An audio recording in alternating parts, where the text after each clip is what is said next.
Olá pessoal, estamos aqui para mais uma aula. Na aula de hoje a gente vai fazer uma discussão rápida dos exercícios que envolvem geradores e receptores elétricos. Então aí a partir da página 25 a gente encontra os exercícios referentes a geradores. Vamos lá. Primeira questão. O enunciado a seguir refere-se às questões de 1 a 8. Um gerador real cuja força eletromotriz é de 12 volts, então a gente tem aqui o epsilon, possui resistência interna de 3 ohms, tá aqui o R, e é percorrido por uma corrente elétrica de intensidade igual a 2 A, nosso I. Então a gente tem um gerador com uma força eletromotriz de 12, resistência interna de 3, que está sendo percorrido por uma corrente elétrica de 2 A. Questão número 1. Com base nas informações, faça o que se pede. Letra A. Represente o gerador descrito por meio de um esquema típico nos manuais de física. Bom, aqui é só usar aquela representação que a gente viu durante a aula, né?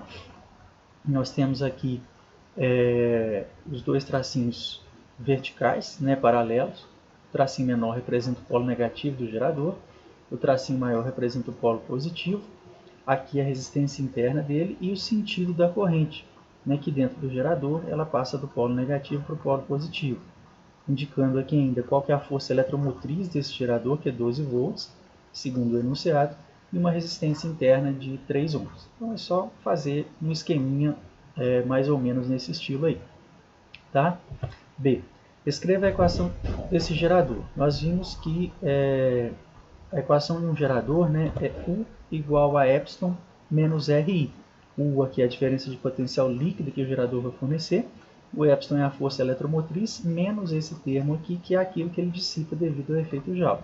Então é só substituir os dados ali, né? O epsilon é 12, a resistência interna é 3, e o I fica indicado porque vai depender, né? O valor de I ele é uma função da corrente, então depende da corrente que passa por ele para a gente saber qual que vai ser a diferença de potencial líquida que esse gerador vai fornecer.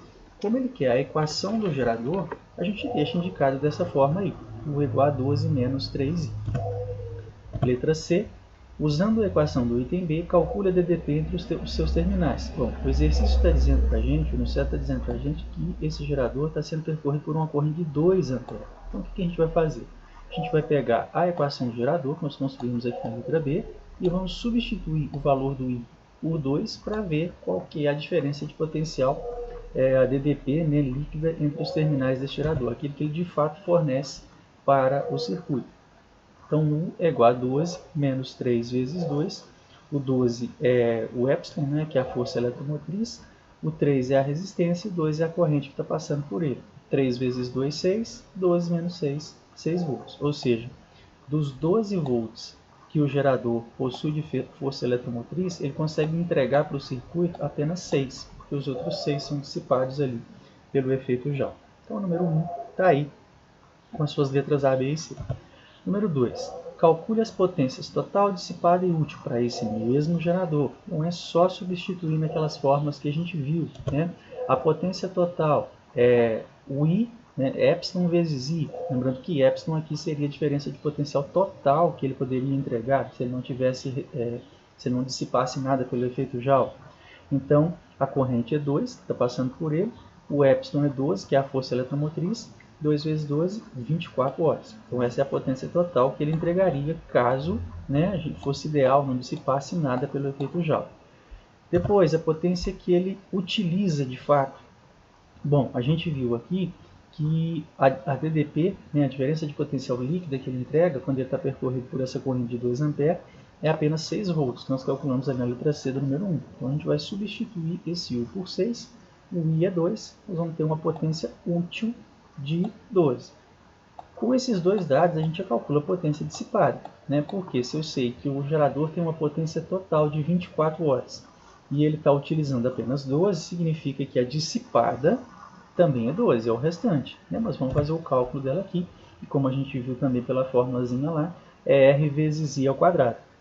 A resistência interna dele é 3, a corrente que está passando por ele é 2, então 2 ao quadrado, 4 vezes 3, 12, como nós já havíamos previsto aqui. Tá? Então, o número 2, ele só pede para a gente fazer o cálculo aí dessas potências, né? Total, útil e dissipada nesse gerador. 3. Admitindo que o gerador esteja acoplado a um resistor R, como indica a figura a seguir, calcule a resistência desse resistor para que as especificações inicialmente apresentadas sejam obedecidas. Então, aquelas especificações, né, de que a força eletromotriz 12 volts, resistência interna de 3 e a corrente que está passando aqui por ele é de 2 amperes. Né? Essas são as especificações iniciais que ele está se referindo ali. Como a gente calculou ali agora há pouco, a resistência interna desse gerador ela vai dissipar, né, digamos assim, 6 volts, né, devido à sua resistência interna, pelo aquecimento, digamos assim, pelo efeito Joule.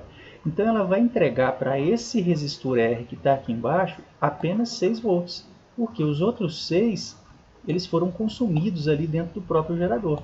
Então esse resistor R ele está submetido a uma diferença de potencial de 6 volts e ele vai ser percorrido por esses mesmos 2 amperes. Então o que a gente tem que fazer aqui para descobrir a resistência dele, né, o gerador fornece uma DDP de 6 volts para o resistor, né, porque os outros 6 ficaram na resistência interna do gerador. E ele é percorrido por uma corrente de 2 amperes. Então se a gente tem qual que é a diferença de potencial do que o resistor está submetido, qual que é a corrente que passa por ele, basta a gente usar a primeira lei de Ohm, U é igual a R vezes I, e nós vamos descobrir aí qual que é a resistência desse resistor. O U é 6, o R que a gente quer descobrir, a corrente que está passando por ele é 2, então a gente passa esse 2 dividindo para lá, fica R é igual a 6 dividido por 2, e aí nós vamos ter uma resistência de 3 ohms. Tá? Então essa seria a resistência desse nosso resistor que está aí acoplado juntamente com o gerador. Continuando, número 6, a 4 e a 5 eu não pedi que vocês fizessem, né? 6. Você já estudou que curto-circuito ocorre quando a corrente elétrica encontra um caminho sem resistência, como a gente falou lá na aula, né? Quando a gente liga os polos de um gerador através de um fio condutor, a gente está estabelecendo um curto-circuito ali, porque a corrente vai passar por um caminho que não oferece dificuldade, não oferece resistência para ela passar. Imagina um gerador que tenha seus terminais interligados por um fio cuja resistência seja desprezível, como mostra a figura. Então é o mesmo gerador que a gente já vem analisando, força eletromotriz 12, resistência interna 3. Como do ponto B para o ponto A há um fio sem bipolos, qual deve ser a diferença de potencial entre esses dois pontos? Ele está dizendo aqui que os terminais do gerador estão sendo interligados por um fio cuja resistência é desprezível. Se não existe resistência, se não tem bipolos, como ele está falando aqui também, né, o bipolo seria, né, um polo positivo e um polo negativo. Então, significa, já que não há essa diferença de polos, sem esses bipolos, a diferença de potencial é nula. Né? O mesmo potencial que está no ponto A está aqui no ponto B, né, sendo interligado aí através desse fio. Então, nesse caso, a diferença de potencial é igual a zero. Tá? Não existe diferença de potencial entre os pontos A e B sendo ligados por esse fio de resistência desprezível. B. Usando a equação do gerador, calcule a corrente elétrica de curto-circuito, ou seja, a corrente que percorre o gerador, considerando que os pontos A e B sejam os seus terminais e estejam interligados pelo fio de resistência nula. Bom, para a gente encontrar essa corrente de curto-circuito, basta a gente substituir na equação do gerador, que a gente já montou lá na letra B do número 1, o U igual a zero, porque a diferença de potencial entre os terminais do gerador seria zero. Então a gente pega aqui, né? U igual a epsilon menos RI, a equação do gerador. A diferença de potencial nesse caso é zero. A força eletromotriz dele é 12, resistência interna 3. Esse I aqui seria a corrente de curto-circuito. Né? Lembrando que o curto-circuito é quando a resistência, né, oferecida à passagem de corrente ela é nula.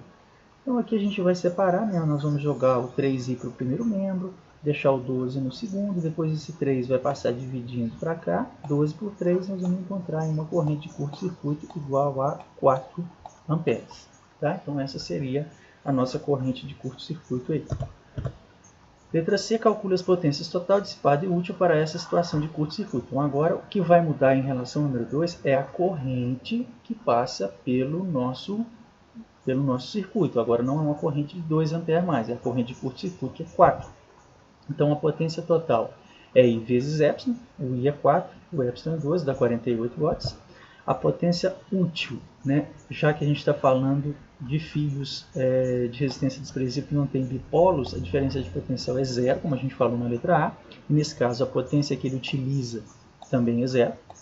E dessa forma, já que ele tem uma potência total de 48 watts e ele não utiliza nada, significa que ele vai dissipar 48. Mas jogando na fórmula aqui, resistência interna do gerador vezes a corrente dele elevado ao quadrado, 3 vezes 4 ao quadrado, 4 ao quadrado 16 vezes 3, 48. Então seria aí a potência dissipada nesse caso. Tá? Então temos potência útil, potência total, potência útil e potência dissipada para esse gerador.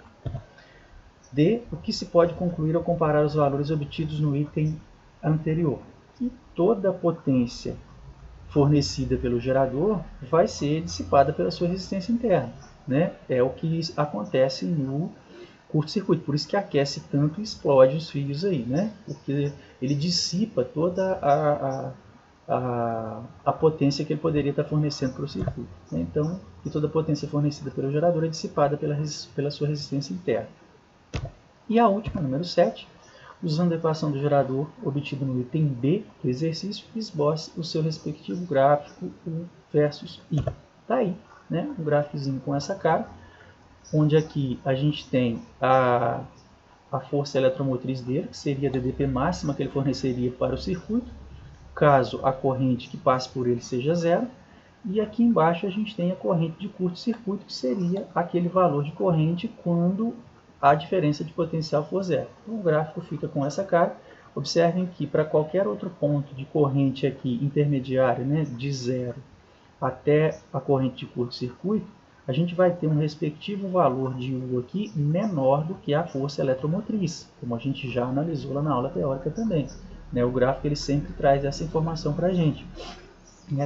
Qual que é o valor da diferença de potencial que o gerador entrega com o respectivo valor de corrente, sendo que, ao ser percorrido por uma corrente diferente de zero, a diferença de potencial que o gerador vai entregar sempre é menor do que a sua força eletromotriz, porque parte dessa diferença de potencial está sendo dissipada ali pelo efeito Joule.